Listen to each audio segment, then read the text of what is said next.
উনি প্রথম থেকে এই বছরে ফসল কোনো বন্যার কারণে বা পাহাড়ি ডলের কারণে যায়, জলাবদ্ধতার কারণে এই বছরের ফসল আমাদের সুনামগঞ্জের ফসলটাই নষ্ট হয়েছে।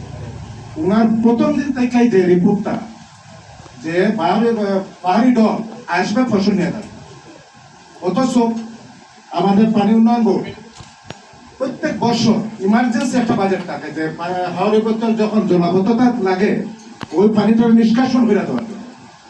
এই বছর সবাই ওনাকে বলা হয়েছে কিন্তু হচ্ছে রিক্স পাহাড়ি ডলে পাইনে আসা ফসলটা নিয়ে যাবে, অথচ আমাদের দেখানো সুনামগঞ্জ জেলার মধ্যে সবচেয়ে বড় হাওড়, সবচেয়ে বড় হাওড় যেটা হলো ৯,০০০ হেক্টরের উপর আমাদের শুধু মূল হাওড়টা, এর আশপাশে আরো ছোট হাওড় আছে যেগুলা আমাদের সংসদ চলাকালীন অবস্থা হয়েছে।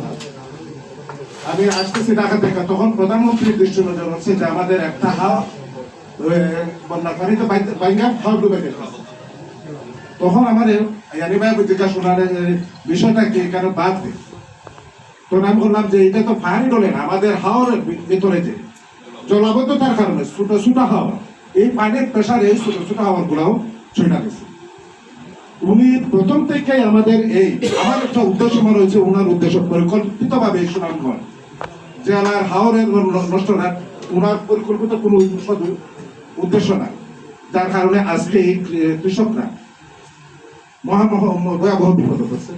ওনার এই যে আজকে যে পার্সেন্টেজটা আপনার সামনে তুলে ধরছে, এই জন্য যে বলা হয়েছে যে এটা আপনার একটা জরিপ করাচ্ছে সুনামগঞ্জে কি পরিমাণ ক্ষতিগ্রস্ত হয়েছে, আপনার জরিপের মাধ্যমে এটা পাবেন। আর আমার একটা দাবি, আগাম ধানের বীজ যদি দেওয়া হয় যাতে আমাদের কৃষকরা, এই বাকি অঞ্চলের কৃষকরা উপকৃত হবে।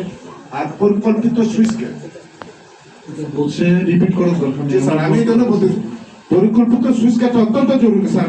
ভিতরে পানিটা সুইচ গেটটা দিলে ভেঙে গেল, যদি বন্যায় পানি ডোলা এটা বন্ধ হয়ে গেল, এটা জরুরি সুইচ গেট স্যার।